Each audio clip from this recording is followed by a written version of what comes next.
So I was in a conversation and somebody asked me a question. When did life start making sense? And when did your walk with God become so strong? And in that conversation, I answered the question like this. I said, when I realized that God didn't owe me anything. And I think that most people's relationship with God will become stronger. Life will become better when we start living life in such a way when we realize that God doesn't owe us anything.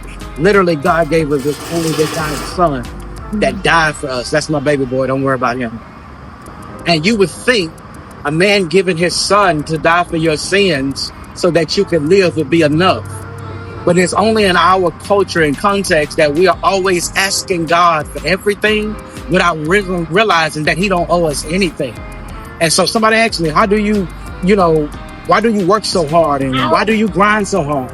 Because I realized that my natural success is contingent on my own ability and my natural ability, that God gives us the ability to get wealth.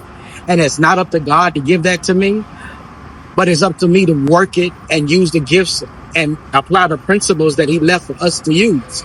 And so when you begin to realize that God doesn't owe you anything, you begin to move differently, you begin to live differently, and ultimately you begin to win differently. So that's my answer to that question.